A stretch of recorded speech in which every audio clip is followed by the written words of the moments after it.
पढ़ने वाले हैं स्पेक्ट्रोफोटोमेट्रिक टाइट्रेशन। तो ये फॉर्मूला होता है A=εcl होता है, A=log I not upon I होता है, या A=-log T होता है। तो ये जो हमको इस फॉर्मूले से मतलब है A=εcl। ए जो होता है मतलब कि अब्जॉर्बेंस जो होता है वो डायरेक्टली प्रोपोर्शनल टू मोलर अब्जॉर्बिटी या फिर मोलर एक्सटेंशन कोफिशिएंट भी बोलते हैं जिसको। तो मान लो कि when only substrate show absorbent, मान लो कि हम लोग प्रैक्टिकल कर रहे हैं तो उसमें अगर हमारा सब्सट्रैक्ट है, हम लोग तीन चीज़ लेते हैं, हमको तीन चीज़ चाहिए प्रैक्टिकल के टाइम, एक चाहिए सब्सट्रैक्ट, दूसरा चाहिए टाइट्रेंट, और एक होता है एक जो होता है फॉर्म होता है प्रोडक्ट, ठीक है। तो मान लो कि हमारा सिर्फ सब्सट्रैक्ट है, वो क्या कर रहा है, शो कर रहा है अब्जॉर्बेंट। तो क्या होता है, मान लो कि हम लोग बीकर लिए हैं, बीकर में नीचे में हम लोग क्या किए हैं, सब्सट्रैक्ट लिए हैं। तो सब्सट्रैक्ट क्या करता है, शो करता है अब्जॉर्बेंट। अब ऊपर से हम लोग ब्यूरेट से टाइट्रेंट डाल रहे हैं।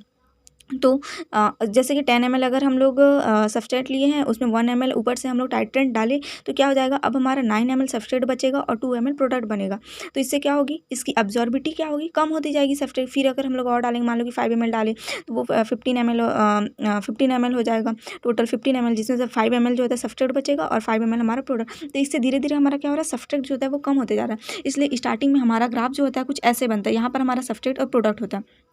अब यहाँ पर एक टाइम पर ऐसा आएगा कि जो हमारा 10 ml जो हमारा सब्सट्रेट है उसमें 10 ml पूरा क्या आ जाएगा, टाइट्रेंट आ जाएगा, और प्रोडक्ट जो होता है वो हमारा 20 ml हो जाएगा, मतलब कि सब्सट्रेट बचेगा ही नहीं फिर उसके बाद, ठीक है। तो प्रोडक्ट फॉर्म हो गया, यहाँ पर सब्सट्रेट प्लस टाइट्रेंट मिलके यहाँ पर क्या बनाएंगे, सब्सट्रेट है यहाँ पर और प्रोडक्ट भी है, प्रोडक्ट बनते जा रहा है, यहाँ पर लास्ट में हमारा प्रोडक्ट ही बचेगा, सब्सट्रेट यहाँ पे खत्म हो जाएगा, सब्सट्रेट फिनिश। तो अब उसके बाद हम लोग फिर ऊपर से अगर हम लोग NaOH डाले जा रहे हैं तो हमारा क्या हो जाएगा, सिर्फ टाइट्रेंट बचेगा। तो टाइट्रेंट जो होता है वो तो हमारा शो नहीं करता है, तो इस ग्राफ जो होता है कुछ इस प्रकार से बनेगा, कांस्टेंट हो जाएगी value when only titrant show absorbance. तो इसमें क्या होता है, मान लो कि हमारा सब्सट्रेक्ट है, हम लोग बीकर में सब्सट्रेक्ट लिए हैं, ऊपर से हम लोग टाइट्रेंट डाल रहे हैं जो कि अब्जॉर्बेंस है जिसकी वो कलर शो करता है, और प्रोडक्ट जो है वो शो नहीं करता है। तो इसमें क्या है, स्टार्टिंग में हमारे पास क्या होगा, सब्सट्रेक्ट जब हम लोग डालेंगे सब्सट्रेक्ट फॉर प्रोडक्ट, तो हमारा जो टाइट्रेंट है तो कलर्ड है, लेकिन डालने के बाद जब सब्सट्रेक्ट में जब हम लोग टाइट्रेंट डालेंगे तो हमारा तो प्रोडक्ट फॉर्म होगा, लेकिन प्रोडक्ट तो शो नहीं करता है। तो जिसके कारण ये क्या हो जाएगा, कांस्टेंट ही रहेगा वैल्यू, ठीक है। डालते जाएंगे यहाँ पर पूरा प्रोडक्ट बन जाएगा। उसके बाद जब हम लोग टाइट्रेंट और ऐड करते जाएंगे, और ऐड करने से क्या होगा, कलर्ड होते जाएगा, तो जिसके कारण ऑब्जर्वेंस होगा, तो इसका ग्राफ जो होता है कुछ इस प्रकार बनेगा, ठीक है। उसके बाद आता है, मान लो कि when only product show observance, जब हमारे सिर्फ प्रोडक्ट शो कर रहा है, तो इसमें क्या होगा, पहले हम लोग स्टार्टिंग में सब्सट्रेट के लिए, सब्सट्रेट का जो होता है एप्सिलॉन 0 है और ये टाइट्रेंट का भी 0 है, पर P=नॉट 0, मतलब कि ये हमारा कलर्ड होगा।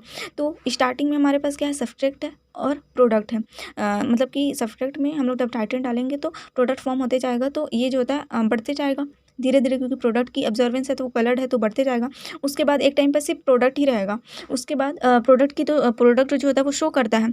उसके बाद हम लोग जब और टाइट्रेंट डालते जाएंगे, यहाँ पर जब और टाइट्रेंट डालते जाएंगे तो क्या होगा, लास्ट में सिर्फ हमारे पास ओनली टाइट्रेंट ही बचेगा, तो यहाँ पर जो होता है कांस्टेंट हो जाएगी वैल्यू, तो यहाँ पर शो नहीं करेगा। उसके बाद चौथा है हमारा, when coloured substrate react with coloured titrant to give colourless product, ठीक है। तो हमारा दोनों कलर्ड है पर प्रोडक्ट जो है वो कलर्ड नहीं है, तो स्टार्टिंग में क्या होगा, मान लो कि सब्सट्रैक्ट है, सब्सट्रैक्ट कलर्ड है, तो इसकी ऑब्जर्वेंस जो होती है वो बहुत ज़्यादा होगी। फिर सब्सट्रैक्ट प्लस प्रोडक्ट, जब सब्सट्रैक्ट में हम लोग जब टाइट्रेंट ऊपर से ऐड करेंगे तो क्या होगा, सब्सट्रैक्ट प्लस प्रोडक्ट बनेगा।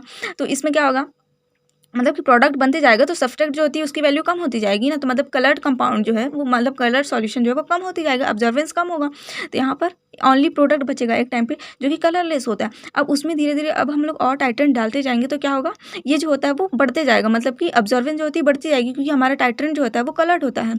उसके बाद लास्ट है हमारा केस 5, अगर हम देखें, when substrate and titrant and product are coloured, जब तीनों ही कलर्ड हो तो क्या होगा, ये तीनों ही कलर्ड है। तो अगर हम लोग 10 ml अगर हम लोग सब्सट्रैक्ट लिए हैं, उसमें 1 ml टाइट्रेंट डालेंगे तो 11 ml हमारा बनेगा। तो 11 ml में 9 ml सब्सट्रैक्ट होंगे और 2 ml हमारा प्रोडक्ट होगा, मतलब कि सारे ये भी कलर्ड, ये भी कलर्ड, तो हमारा ये जो अब्जॉर्बिटी होगी वो कलर्ड ही रहेगी। तो ये जो होता है कांस्टेंट हो जाएगा, मतलब कि इसका ग्राफ जो होता है वो हम लोग स्पेक्ट्रोफोटोमेट्रिक टाइट्रेशन में शो नहीं करते हैं, उसकी यूज़ नहीं होती है, क्योंकि सारे ही कलर्ड होते हैं, तो यहाँ पर यूज़ नहीं होता।